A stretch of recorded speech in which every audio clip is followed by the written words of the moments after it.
welcome. How's Japan treated you so far?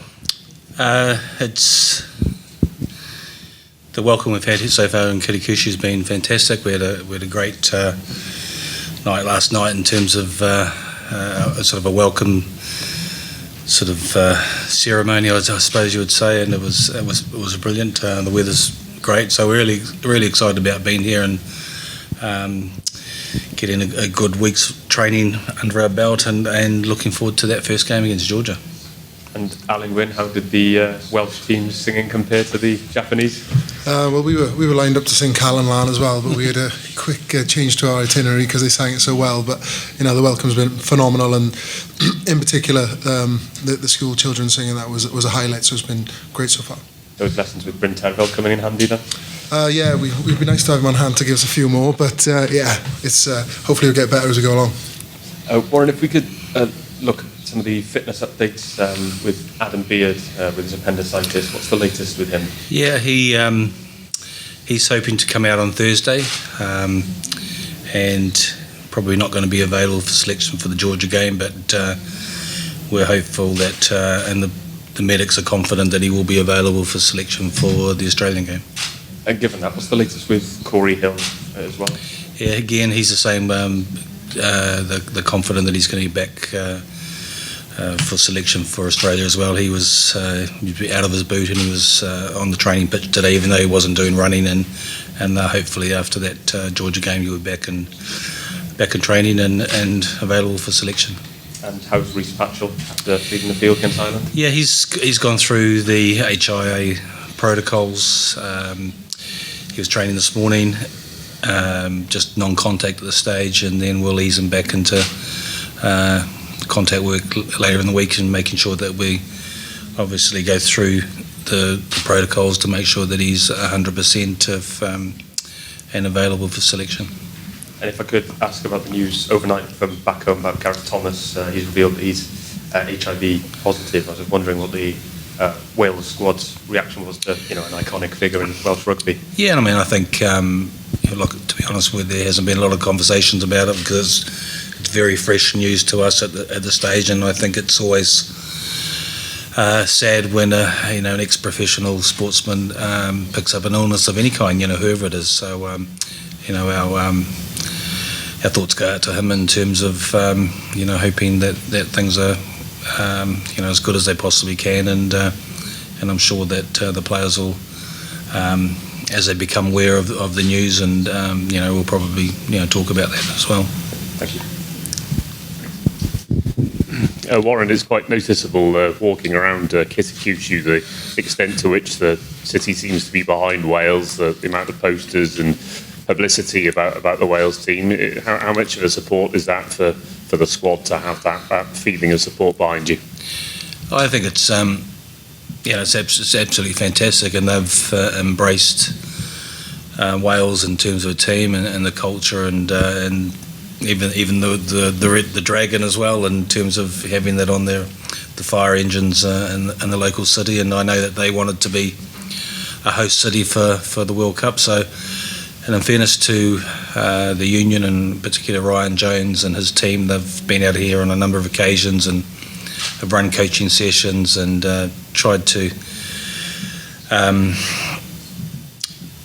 sort of make contact and form a relationship with the local community. And we heard last night that there's been a significant uptake in the number of youngsters playing rugby in the Kitakyushu and the surrounding districts and taking to the game. So we see that as been incredibly positive, and for the players to see all the flags and the posters around town and wishing Wales all the best. So I think it's been quite humbling, really, and it's been just absolutely brilliant that this city's got behind us in terms of supporting, and ironically there's so many similarities between Kitakyushu and Wales in terms of the history of the mining industry and the ports and stuff, and so there's definitely a relationship, and hopefully we can continue to build on that. And you've been in Japan a couple of days now. Did you get the impression that this is going to be a great World Cup, that the tournament will be a success out here? Yeah, absolutely. I think the great thing about the Japanese is that they're incredibly well organised and stuff, and it's like everything. I think everyone gets a little bit apprehensive and they get excited and can't wait for the first game to kick off, and I'm sure that this tournament as it goes will build from week to week. We're all just sitting here waiting at the moment, training, and I think everyone can't wait until we actually get started. Thank you.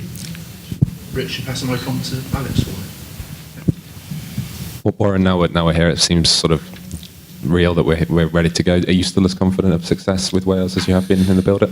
Yeah, look, we've trained incredibly hard in our build-up here, and we've given players a lot of game time. We've picked up a couple of injuries, and obviously there's concern at the moment with the second rows, and we've and a couple of players who aren't here. But I know how hard this group of players have worked, and the more time that we do spend together, and we start really focusing now, and we haven't shown a lot in the games that we've played. We've kept things under our belt. We've played differently as well, and but now the focus is really on competition rugby and going there, and we feel that it's important to get off to a good start, and we get off to a good start, and then hopefully we can qualify for the quarterfinals out of this group. It's going to be tough for us, and if we do that, it's just about one game at a time. But yeah, there's a lot of confidence and self-belief in the squad that we play to our potential, that we can go a long way in this competition. Eddie Jones has said England are the best prepared side to deal with the humidity, and obviously conditions are going to play a big part given the extent of the training you've done. I've just wondered what your reaction was to that, and I guess you'll be prepared as well. We've been to two camps where one was altitude. It was obviously very, very hot when we were in Switzerland, and late 30s in Turkey. So we've done as much as we possibly can in terms of dealing with the heat. I think the humidity is going to be a bit of a factor, and with the later kickoff, and we can see how warm it is today. But those later kickoffs, when the temperature drops to about 20 degrees, it's going to be a lot cooler. But the challenge is going to be then potentially dealing with the humidity and the slippery ball and how we cope with that. And players who've been to New Zealand would have experienced that, having come from Hamilton. It's incredibly humid there, and we know what it's like to play, and these players have experienced a lot of night rugby as well, so I think they'll be able to cope with the conditions, and we think we've prepared well, and we're looking forward to it. Can I just ask you, after the Ireland game, Alan Quinlan said that your comments were, quotes, condescending, insulting and bitter. I just want to get your reaction to that, if that's okay. I haven't got a reaction to that, so I thought I was pretty complimentary about Ireland in terms of, and I said that they deserved to win. I thought they choked us in the second half, so and they played a style of rugby that was successful. So I don't know how he could interpret that. So I mean, you take one piece of the quotes out, and you can twist comments to however you ever want to slant it. So I'd said that they thoroughly deserved to win the game. Dominated us. I said they choked us in the second half, and there was no bitterness about the result. So. Just from me, in terms of the conditions, are you doing anything in particular to prepare for it? I know England in the past have used specifically greasy balls or anything like that. Is there anything going on? We've done that in the camps. We've been using wet balls and have been using baby oil on some of the balls as well, and taping them up differently. So we've already done that, been through that process with and the camps that we've had, and even before we went away as well. Warren, you talked a lot in the build-up to this tournament about sticking to your plan, and it's been a theme of recent campaigns as well. You've always got this plan. Now we're here, how well do you think you've managed to execute that plan? There's obviously been a few bumps along the way with injuries as well. Yeah, I mean, I think the challenge has been able to cope with different things that are thrown at you, and we've been able to do that.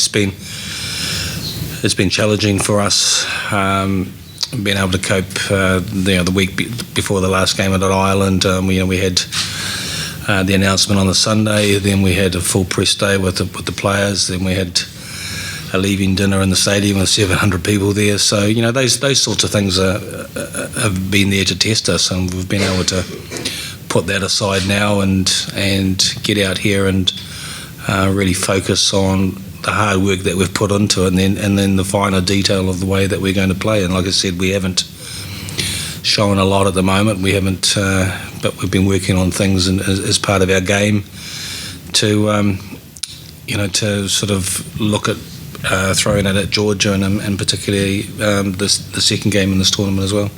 Alun, if I could just get your views on this. You've played in so many World Cups yourself. What do you make of Wales' sort of relationship with this tournament over the years, and how confident are you that you can perhaps change what's gone on in the past? It's had a similar question on that farewell dinner that Gas mentioned.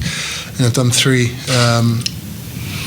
one pool stages, one semi-final, one quarter-final, so there's one missing for me on a personal level. So it has been a mixed bag for Wales. But going back to, touching on the question of preparation, preparation isn't the 3 months before. Preparation is previous World Cups, and obviously what goes between that. So the preparation period, if you like, has been far longer than the 3 months. It's rolling new players off the production line. It's looking after a few older ones as well. So that the preparation and the relationship with the competition has been ongoing for more than the last 3 months, or even the last 4 years. And we find ourselves here now with the opportunity to put that right with the confidence and self-belief that we've garnered from the last 2 years, maybe 3 years of real concerted preparation. And just finally from me, what's it like for the players coming to a World Cup? Obviously, off the field you have to deal with us a lot more. You have to do various other events, and you're in a country that's not familiar to you. So with all that in mind, what's it like for the players? Well, that's, again, Gats touched on it. Those are the challenges you face. I think training weeks are relatively routined. You know what you're going to do, you know what you want to get out of them. When you start throwing in things like welcomes, capping ceremonies, the odd dinner here and there, it does take you out your stride, but those are the little things that can set you off kilter. But in the same breath, it means your rugby becomes the outlet for you just to go and focus and play. And as the distractions wind down, we'll be able to reset the focus. And we haven't really waned in our preparation for the games, so it's all been there up until this point. Warren, during the Six Nations, you had a Nostradamus moment with what you said before the France game. I just wondered if you had any predictions for this tournament. I think if we win the first game, we can go a long way in this tournament. We all done, everybody? Thank you very much.